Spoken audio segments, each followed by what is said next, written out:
이 세상 사람들이 사용하고 있는 언어들 가운데 가장 아름답고 가장 고귀한 뜻을 함의하고 있는 단어를 꼽으라면 그것은 사랑입니다. 이 사랑의 특성을 살펴보면 이 사랑은 끊임없는 관심과 주고 또 주고 아낌없이 주는 희생이 따르는 것이 사랑입니다. 그리고 이러한 사랑을 이 세상에서 가장 잘 내보이고 있는 분이 있는데 그분은 바로 부모님이십니다.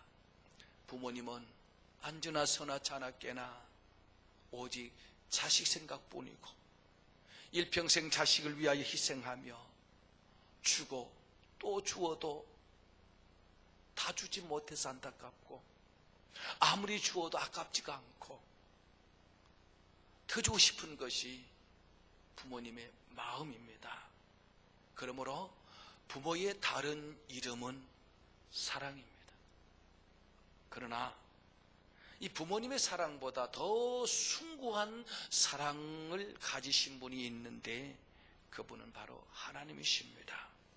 우리 육신의 부모는 내 속에서 난 내 자식만 사랑하지 편협한 사랑이지 결국 넓은 사랑이 되지 못합니다.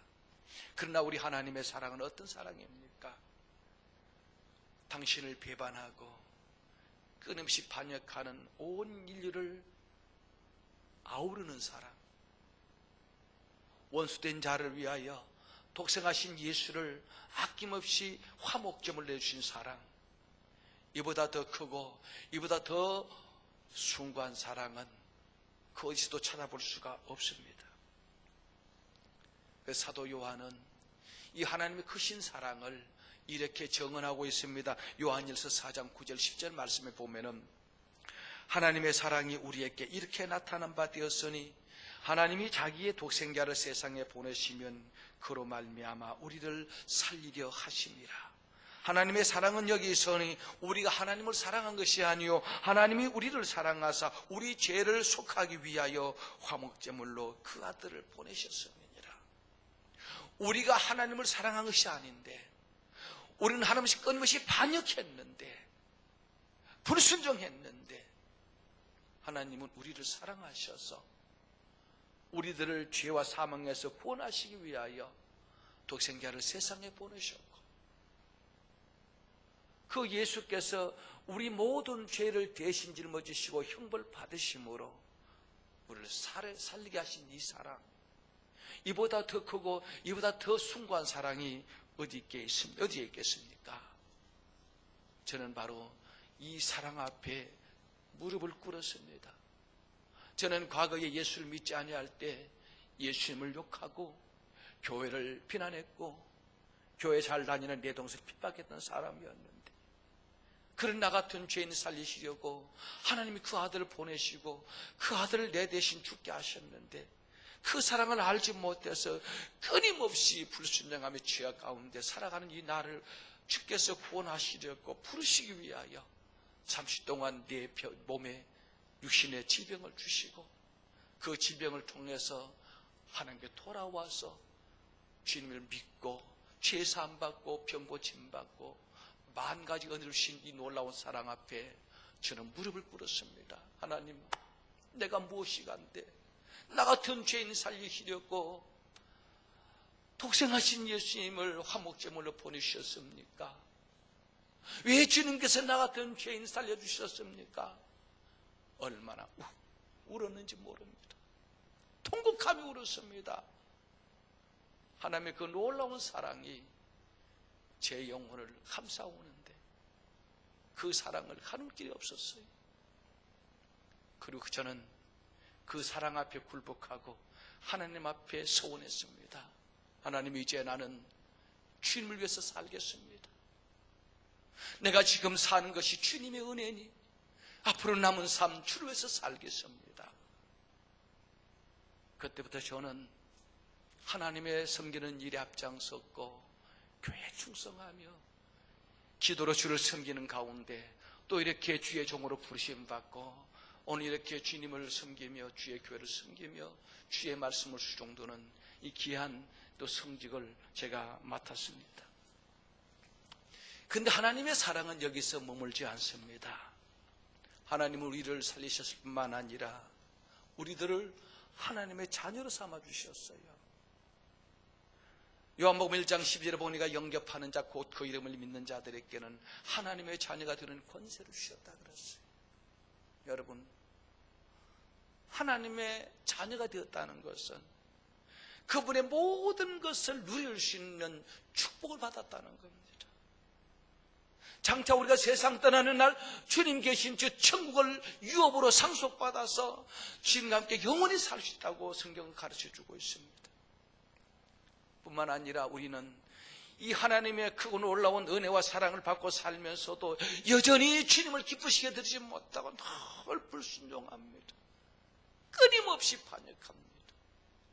신부는 하나님의 자녀가 되었고 천국 백성이 되었는데 우리의 삶은, 우리의 언어는, 우리의 생각은 여전히 옛날 죄된 습성을 버리지 못하고 끊임없이 불순종하고 있습니다.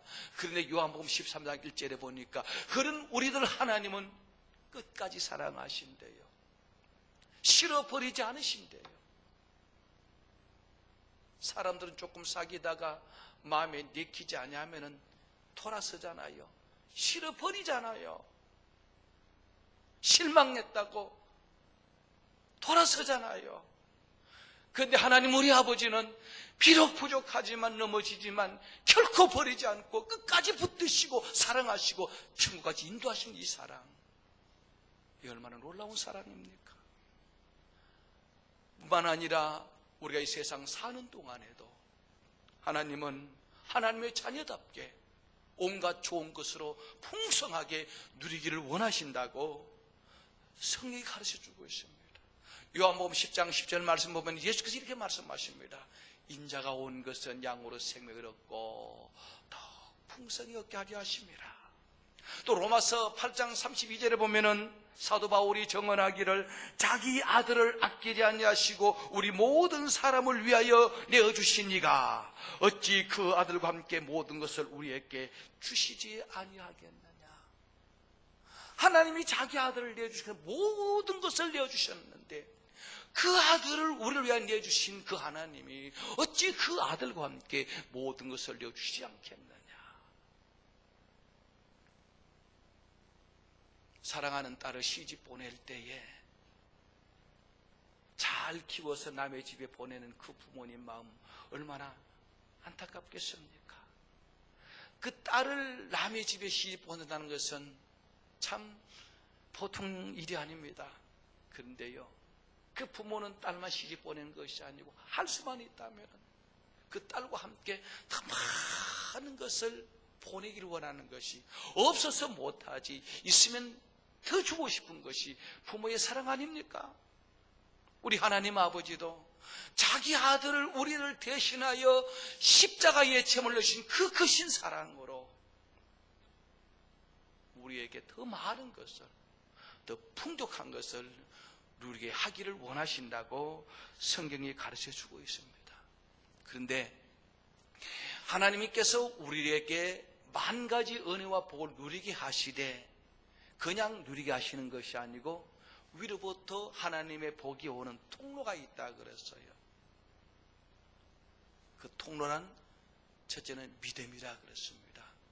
믿음이 없이는 하나님을 기쁘시게 하지 못한다 그랬어요. 믿음은 하나님이 살아계신 것을 믿어야 되고 하나님의 외아들 예수를 믿어야 되고 하나님의 약속을 믿어야 된다 그랬습니다. 이 믿음은 하나님이 주시는 모든 복을 받아 누릴 수 있는 손이요 그릇입니다. 믿음의 그릇이 없으면은, 믿음의 손이 없으면은 하나님 예비하신 복을 받아 누리지 못한다 그랬어요. 성경의 위대한 하나님의 복된 사람들 모두가 무엇으로 하나님 기쁘시게 드렸으며 무엇으로 그들이 만 가지 복을 누렸습니까? 믿음으로 누렸다고 히브리서 11장의 히브리서 기자는 그렇게 증거를 해주고 있습니다. 그 다음에 두 번째로 믿음의 통로는 하나님의 말씀이라 그랬어요. 하나님은 말씀을 보내어 우리들을 구원하시기도 하시고 말씀을 보내 우리의 병을 고쳐주시고, 말씀을 보내 우리를 환난에서 건져주시고, 말씀을 보내서 바른 길로 인도해 주시고, 말씀을 통하여 위로하시고, 말씀을 보내 순종할 때 복을 주신다, 그렇게 말씀하셨습니다. 그러므로 우리가 하나님의 복을 받아 누리기 위해서는 시편 1편에 있는 말씀대로 여호와의 율법을 즐거워하고 그의 율법을 주야로 묵상하며 그 말씀을 따라 사는 삶을 살아야 할 것입니다. 그 다음에 지난 주일 또 우리에게 주신 축복의 통로가 뭐라 그랬습니까? 예배라 그랬죠. 예배는 죄인이 하나님을 만나는 유일한 길이라 그랬습니다. 하나님은 타락한 인간을 예배를 통해서 만나주신다 하셨습니다. 우리가 예배할 때 주님 임재하시고 만나주시죠. 물론 예수를 영접하는 순간 주님은 성령으로 우리 안에 계십니다. 그런데 평소에는 내 안에 성령이 계시는지 안 계시는지 우리가 자각을 못합니다. 느끼지 못합니다. 그러나 예배할 때 성령께서 내 안에 살아 역사하심을 나타내시죠. 그래서 구약의 믿음의 영웅들, 하나님의 복을 받은 사람들의 신앙의 삶을 보면은 그들은 예배를 소중히 여겼습니다. 예배하는 것을 생명처럼 귀하게 여기고 1시간 예배를 위하여 생명도 아끼지 아니했습니다. 그 예배에 성공한 사람들이 다 복을 누렸다고 성경이 전개해 주고 있습니다. 여러분 모두가 예배의 성공자 되시기를 주의 이름으로 축원합니다. 자, 오늘은 하나님이 우리에게 복을 주시는 축복의 통로 가운데 네 번째로 기도에 관하여 함께 말씀을 상고하면서 은혜를 받고자 합니다. 오늘 본문 말씀은 인류 역사 가운데 이 기도를 통하여 하나님께서 예비하신 그 은혜와 축복을 가장 풍성하게 받아 누렸던 솔로몬의 기도와 그가 받은 축복에 대해서 소개해 주고 있습니다. 과연 솔로몬은 어떻게 기도했기에 인류 역사 가운데 전무후무한 복을 받아 누렸는가? 이 말씀을 상고하는 가운데 하나님의 은혜가 우리 모두에게 임하여서 여러분도 우리 모두 솔로몬과 같이 하나님이 기뻐하시는 기도를 드림으로 솔로몬처럼 영육간에 아울러 풍성한 복을 받아 누릴 수 있게 되기를 주의 이름으로 축복합니다. 오늘 본문 성경에 보면은 솔로몬이 하나님 앞에 구한 것에 대해서 하나님께서 뭐라고 말씀하시는가 하면은 10절에 솔로몬이 이것을 구하매 그 말씀이 주의 마음에 든지라 그랬습니다. 오늘 이 본문 성경에 보니까요, 우리가 어떻게 기도해야 하나님 기쁘시게 할 것인가를 가장 잘 나타내고 있습니다. 기도의 롤 모델로 솔로몬이 여기 등장하고 있습니다. 어떻게 해서 솔로몬은 엄청난 복을 받았는가? 그가 하나님께 구하여 지혜를 얻었을 뿐만 아니라 그가 구하지 않은 부와 영화를 얼마 누렸는지 이 땅에 사는 모든 왕들보다 더 풍성하게 누렸다고 가르쳐주고 있습니다. 그러면 솔로몬은 과연 어떻게 기도를 드렸는가? 또 그가 받은 축복은 무엇인가를 함께 살펴보겠습니다. 첫째로 오늘 본문 4절 말씀 보시기 바랍니다. 이에 왕이 제사하러 기브온으로 가니 거기는 산당이 큼이라 솔로몬이 그 제단에 1천 번제를 드렸더니, 여기 왕이 제사하러 갔다 하는 이 말은 하나님께 예배하러 갔다는 말입니다. 이 산당에서라는 말은 이때는 아직도 솔로몬이 성전을 건축하기 이전이기 때문에 산에 돌 제단을 쌓고 예배를 드렸습니다. 그런데 예배의 성질이 뭐냐? 번제를 드렸다 그랬습니다. 구약의 제사는 속죄제가 있고 번제가 있고 화목제가 있고 그리고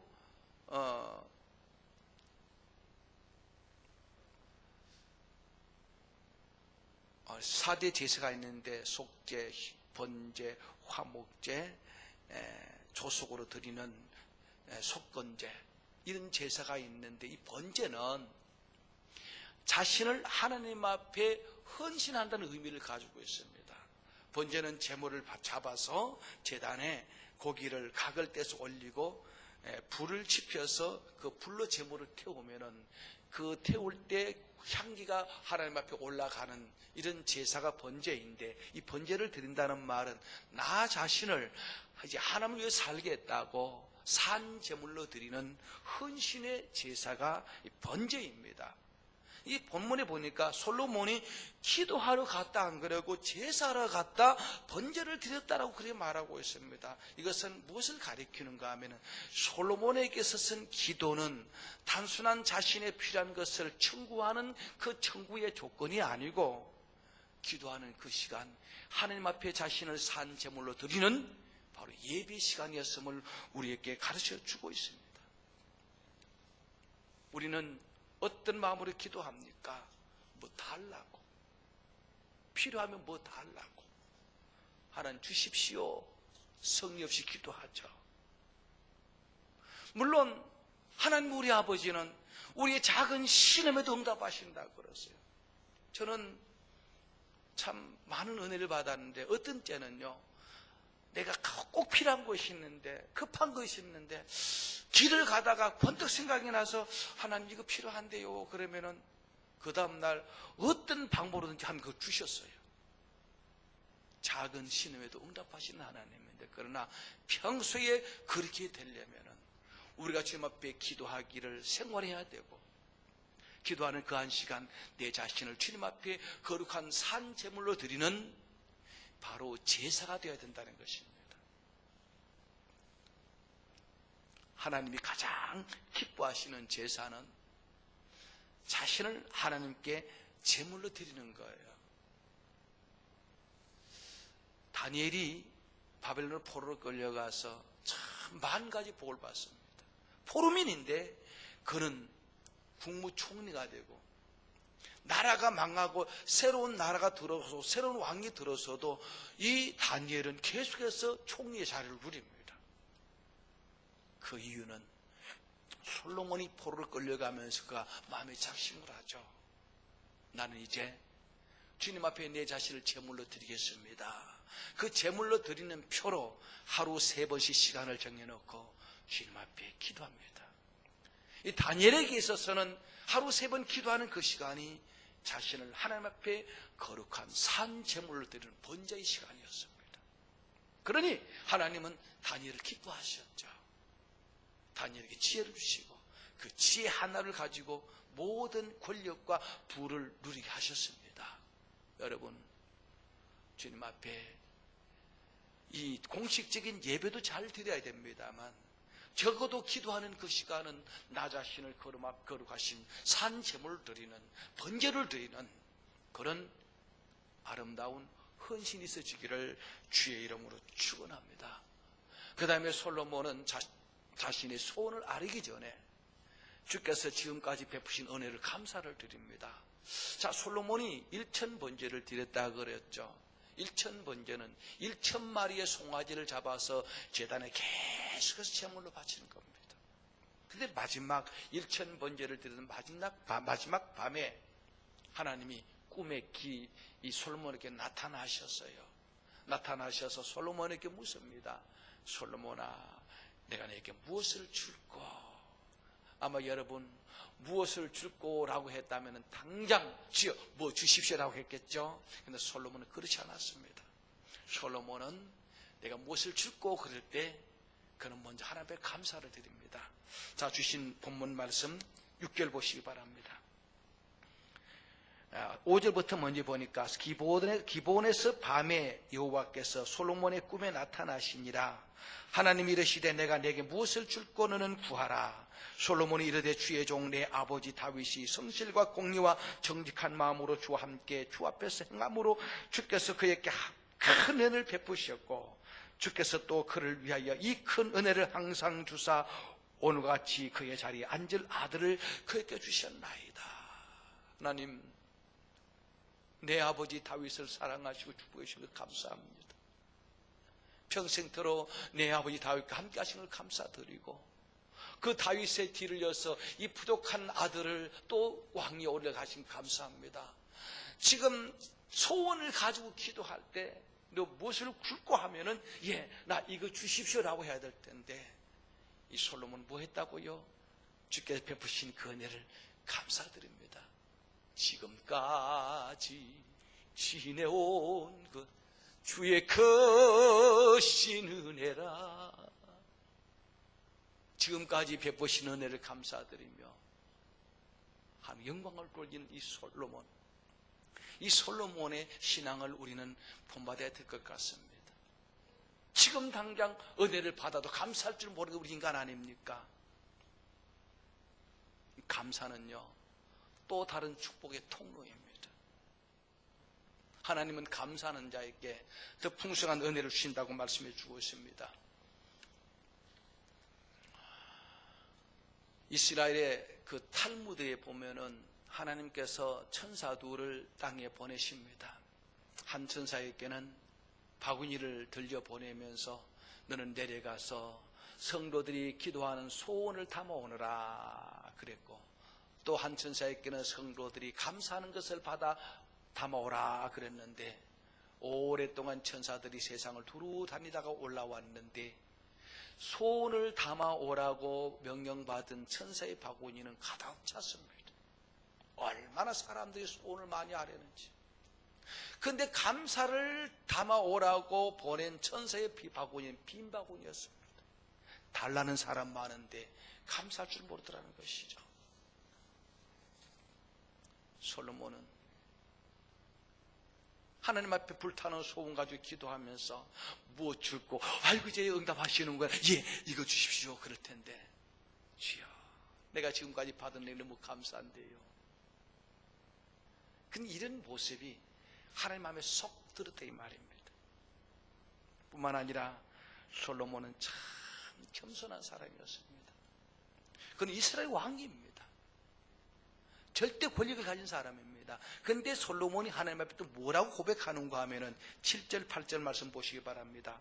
나의 하나님 여호와여, 주께서 종으로 종의 아버지 다윗을 대신하여 왕이 되게 하셨사오나 종은 작은 아이라 출입할 줄을 알지 못하고 주께서 택하신 백성 가운데 있나이다. 이게 무슨 말입니까? 나는 아직도 어린아이같이 연약하고 비천하여 출입할 줄 모른다. 이 말이 뭡니까? 무지하다는 말입니다. 왕으로서 아무것도 할 줄 모른다는 겁니다. 그는 왕이면서도 백성 가운데 있나이다 하는 이 말은 자기를 백성들과 동일한 위치에 두고 있습니다. 나는 참 비천한 사람입니다. 이같이 비천한 내가 이 이스라엘의 왕이 되어서 이 백성들을 섬긴다는 것이 너무 벅찹니다. 그러면서 뭐라고 말하는가 하면은 이 백성의 송사를 잘 판단할 수 있는 지혜를 내게 주십시오. 하나님께 지혜를 구하는 그 자체가 겸손입니다. 내가 정말 지혜가 부족한 사람이다. 내가 모자라는 사람이다. 이 자신의 부족함을 아는 사람만이 하나님의 지혜를 구합니다. 그러나 잘났다, 똑똑하다 하는 사람들은 절대 지혜를 구하지 않습니다. 내가 얼마나 똑똑한데, 내가 얼마나 지식이 많은데, 배운 것이 많은데, 지혜로운데 절대 지혜를 구하지 않습니다. 솔로몬이 지혜를 구했다는 그 자체가 겸손한데, 그는 자기를 가리켜서 백성 가운데 있나이다. 내가 신분은 이스라엘 왕이지만 저 백성들과 똑같이 무지한 사람입니다. 그러니 저 백성들을 섬기려면, 저들이 억울한 일 당하지 않도록 잘 섬기려면 송사의 옳고 그름을 분별할 수 있는 지혜가 필요합니다. 주여 나에게 지혜를 주시옵소서. 바로 이 기도가 하나님을 영원롭게 해드리고 백성을 섬기기 위한 목적으로 지혜를 구했습니다. 그 구하는 소원이나 그 구하는 소원의 목적이 하나님 마음에 속 들었다는 겁니다. 지 자신을 위해서 구하지 않고 하나님의 영광을 위하여, 하나님 주신 그 왕의 직분을 잘 감당하기 위하여, 백성들이 억울한 일 당하지 않고 다 평안하게 공평하게 잘 살도록 잘 섬기기 위하여 지혜를 구하니, 세상에 이 땅에 이렇게 솔로몬처럼 내 말 속 드는 사람이 없구나. 하나님이 이 입술이 귀에 걸릴 정도로 너무 흐뭇했습니다. 여러분, 왜 우리는 하나님께서 예비하신 것을 누리지 못합니까? 야고보 사도는 우리가 누리지 못하는 이유를 두 가지로 말하고 있습니다.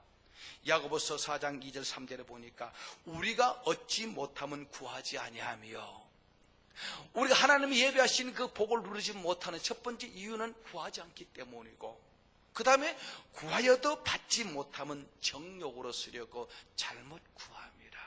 내 잘 되려고, 나만 잘 되려고,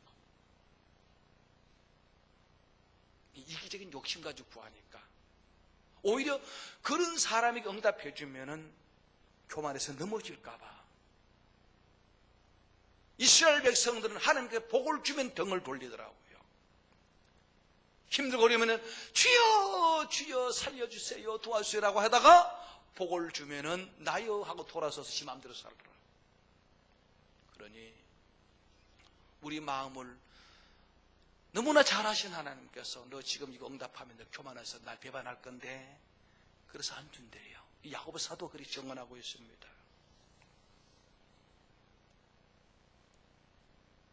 그래서 예수님은 우리에게 아주 중요한 사실을 가르쳐 주었죠. 우리 욕심을 위하여, 정욕을 위해서 구하면 하나님께서 거절하신다는 내용이 그 복음서에 보니까 예수님께서 예루살렘에 올라가실 때에 함께 가던 12제자 가운데 야고보와 그의 형제 요한이 예수님께 인사청탁을 합니다. 예수님 예루살렘에 올라가셔서 예수님이 왕이 되시면은 우리 형제 가운데 하나는 주의 우편에, 하나는 주의 좌편에 2인자로 세워달라고 인사청탁을 하죠. 그때 예수께서 뭐라고 말씀하십니까? 너희가 무엇을 구하는지 알지 못한다. 인자가 온 것은 섬김을 받으러 온 것이 아니고 섬기려 하여 많은 사람의 대속물로 내어주기 위해서 왔다. 너희 중에 어뜸이 되고자 하는 사람은 모든 사람을 섬기는 종이 되라. 이 말씀이 무엇을 가리키는가 하면은 너 높은 자리에 올라서 남에게 섬김 받으려고 구하지 말라. 정욕으로 잘못 구하는 것이다. 너희는 섬기기 위해서 구하라. 낮은 곳에서 섬기기 위해서 구하면 내가 들어주겠다. 야고보와 요한이 하나님께, 예수님께 인사청탁을 하는데 거절당한 이유가 자기가 사람들의 섬김을 받기 위해서 정욕으로 쓰려고 잘못 구했기 때문에 거절당하면서 정말 너희들이 소원을 이루기를 원한다면 섬기기 위해서 구하라. 그렇게 말씀하셨어요. 그리고 산상보원 마태복음 6장 33절에 주님께 더 구체적으로 말씀하십니다. 너희는 먼저 그의 나라와 그의 의를 구하라. 그리하면 이 모든 것을 너희에게 더하여 주시리라. 이 모든 것은 그 앞에 말하시면 먹는 거, 입는 거, 의식주문, 우리 세상을 살아가는 모든 필요한 것들을 다 주신다 그랬어요. 오늘 솔로몬이 그랬습니다. 그는 많은 것들이 갖고 싶었는데 사람이 사람 구실하면서 하나님을 영원롭게 드리고 내가 백성의 왕으로서 이 소명을 잘 감당할 수 있는 지혜를 달라고 하니까 하나님께서 너무너무 기분이 좋으셔가지고 그에게 지혜를 주셨을 뿐만 아니라 그가 구하지 아니하는 부귀와 영화도 전무후무하게 누리게 하셨다라고 성경이 오늘 우리에게 그 말씀해 주고 있습니다. 솔로몬은 자신이 생각한 것보다 구한 것보다 넘치게 주셨어요. 이 에베소서 3장 20절에 보니까 이 사실을 이렇게 증언하고 있습니다. 우리 가운데 역사하는 능력대로 우리의 온갖 구하는 것이나 생각하는 것에 더 넘치도록 역사하시는 이에게 교회 안에서와 그리스도 예수 안에서 영광이 대대로 무궁하기를 원하노라. 우리가 기도한 것은 작은 것이었는데 생각하는 것보다 구한 것보다 넘치도록 주신다. 어떻게 하면은 하나님의 뜻대로 구하면.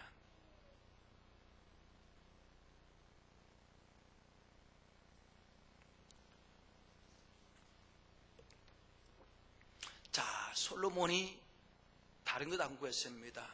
인간이 어떻게 하면 바르게 하나님을 섬길까? 어떻게 사람답게 살까? 어떻게 하나님의 신 그 삶을 잘 감당할까? 여기에 필요한 지혜를 구했습니다. 여러분, 세상에서 가장 귀한 것이 무엇인 줄 아십니까? 그것은 지혜입니다. 솔로몬이 그가 남긴 잠언서를 통해서 고백하기를 사람이 지혜를 얻는 것이 천금을 얻는 것보다 낫다 그랬어요. 세상을 한번 돌아보십시오. 지혜 없는 자들에게 많은 권력을 맡겨주고 재물을 맡겨주면은 그 지혜 없는 자들은 그가 맡은 재물과 권력이 오히 올무가 되어서 그를 멸망의 길로 이끌어 가더라고요. 돈 많은 재벌 총수들, 돈을 바르게 사용할 줄 아는 지혜가 없어서 가장 부정축제 긁어 모으다가 다 잃어버리고, 이 재벌들은 잡혀가면은 중환자가 되더구만요. 참 비참하더만요. 거지도 그런 거지가 없더만요. 그 돈이 무슨 필요가 있겠습니까? 사람이 사람답게 사는 지혜가 없으니까 많은 재물을 가져도 그걸 누리지 못하고 옷 다 토해내고 중병 환자가 되어서 감옥에 들락거리면서 얼마나 불행하게 살고 있습니까? 그런데 말이죠, 다니엘은 바벨론으로 포로로 끌려갔어요. 몸뚱아리로 노예 생활로 끌려갔습니다. 그런데 다니엘은 하나님 앞에 하루 3번씩 기도하는데 하나님께서 다니엘에게 얼마나 놀라운 지혜를 주셨는지, 이 지혜 하나로 오히려 다니엘은 온갖 부귀와 영화를 다 누렸습니다. 요셉이라는 사람도 애굽의 종으로 팔려갔잖아요. 아무 백그라운드도 없습니다. 가진 것도 무일푼입니다. 노예 신분입니다. 그런데 이 요셉도 하나님께 기도하며 주를 섬겼더니 하나님께서 이 요셉에게 얼마나 특출한 지혜를 주셨는지 그 지혜 하나로 애굽의 총리가 되고 권력의 2인자가 되고 부귀영화를 누리고 그 모든 사람을 구원해내는 위대한 하나님의 사람이 되더라고요. 근데 하나님 창고에는 이 지혜가 무궁무진하대요. 아무리 주어도 꾸짖지 않고 막 주신다 그랬습니다. 야고보서 1장 5절에 보니까 너희 중에 지혜가 부족하거든 꾸짖지 않고 후히 주신 하나님께 구하라. 그러면 주시리라 그랬잖아요. 여러분, 돈 많이 벌 생각하기 전에 하나님께서 나에게 돈을 많이 주시면은 그 돈을 하나님 뜻대로 사용할 수 있는 지혜를 달라고 먼저 기도하십시오. 우리 대한민국이 고 박정희 대통령이 산업화 정책을 펴가지고 짧은 기간 내에 한강의 기적을 이루고 세계 열강의 어깨를 맞대는 경제 10대 강국이 됐잖아요. 근데 이 민족이 의식이 발달 아주 후진국을 면하지 못하니까 경제는 앞섰는데 우리의 생각, 우리의 사고, 이 지혜가 부족하기 때문에 허랑방탕하잖아요. 세상이 얼마나 어지러운지 모릅니다. 일본이 경제 대국이라고 하지만 이제 지혜롭지 못한 지도자들이 과거를 청산하지 못하고 자기 과거를 덮어가면서 일본요 망국병에 걸렸습니다. 절대로 가지 못합니다. 여러분, 주님 앞에 기도할 때마다 꾸짖지 않고 후히 주시는 하나님, 혹시 내가 복을 받을지라도 하나님 배반하지 않고 하나님을 경외하는 지혜를 달라고. 하나님께서 나에게 복을 주시면 내가 이 받은 복 때문에 타락하지 않고 하나님을 더 잘 쓰는 지혜를 기도하면은 하나님의 마음에 속 들면은 솔로몬처럼 부귀와 영화를 풍성하게 누리게 하실 줄을 믿으시기 바랍니다. 그야말로 솔로몬은 기도에 대박이 터졌습니다. 사람답게 살렸고 사명 감당하려고 지혜를 구했는데 얼마나 많은 복을 주셨습니까? 우리도 이 복을 누리라고 오늘 이 말씀을 보내신 줄로 믿습니다. 여러분, 이제 마음에 불타는 소원을 가지십시오. 여러분, 사업이 잘 되길 기도하십시오. 자식들이 잘 되길 기도하십시오. 그러나 목적이 선해야 됩니다. 하나님, 나 복 받아서 선교도 많이 하고요, 주의 교회, 주의 일 열심히 하겠습니다. 성경에 보니까요, 주님을 위하여 드리기 위해서 기도하면 하나님 응답하시더라고요. 한나가 아이를 낳지 못했는데 그 후처가 아들을 낳아서 교만해서 한나를 괴롭힐 적에 한나가 하나님께 기도하잖아요. 하나님, 나에게도 아들을 주십시오.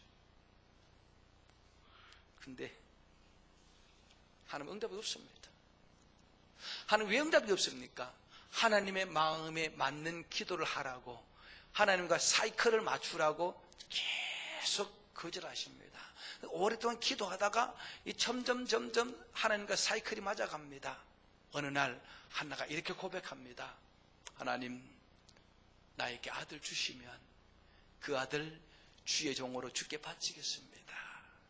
이때 하나님의 생각과 한나의 고백이 맞았어요. 이를테면 그렇게 오랫동안 방황하던 사이클이 맞은 것입니다. 그때 하나님이 아들을 주셨죠. 그런데 아들을 얻고 나서 다니엘은 소원한 대로 아들을 바칩니다. 바치고 나서 하나님께서 아들 둘, 딸 둘을 더해 주시다 그랬습니다. 이를테면 한나도 대박이 터진 겁니다. 아들을 바쳤더니 그 아들 사사로, 선지자로, 제사장으로 최고의 권력자로 세워주셨죠. 두 아들, 세 아들 더 주셨죠. 기도 한번 해가지고 보너스를 400% 받았네. 대박이 터져버렸네.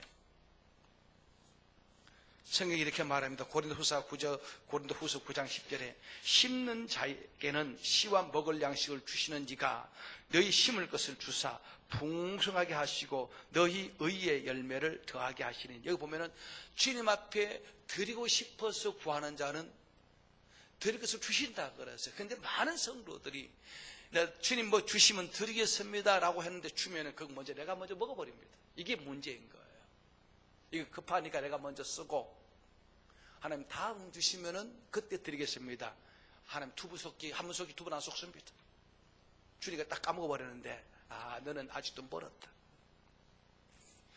하나님의 복을 누리지 못하는 문제가 어디 있습니까? 나에게 있다는 겁니다. 여러분, 주께서 말씀하십니다. 구하라 주실 것이요, 찾으라 찾을 것이요, 문을 두드려 열릴 것이다. 구하면 누리게 하신다 그렇습니다. 기도는 축복의 통로입니다. 그냥 주여 나 주십시오라고 하지 말고 적어도 기도하는 그 한 시간은 주님 앞에 나 자신을 먼저 제물로 드리고, 내가 무엇을 구하기 전에 먼저 받은 은혜를 감사하십시오. 그리고 정말 겸손한 마음으로 나는 부족합니다. 그러면 주님 나에게 복을 주시기 전에 내가 복을 받으면은 그 복을 쏟아버리지 않도록 잘 관리할 수 있도록 하나님 백성답게 사는 지혜를 먼저 주십시오. 그리하면 우리도 솔로몬처럼 전무후무한 복을 누리지 못할지라도 우리의 믿음의 분량을 따라서 풍족하게 누리게 하실 것입니다.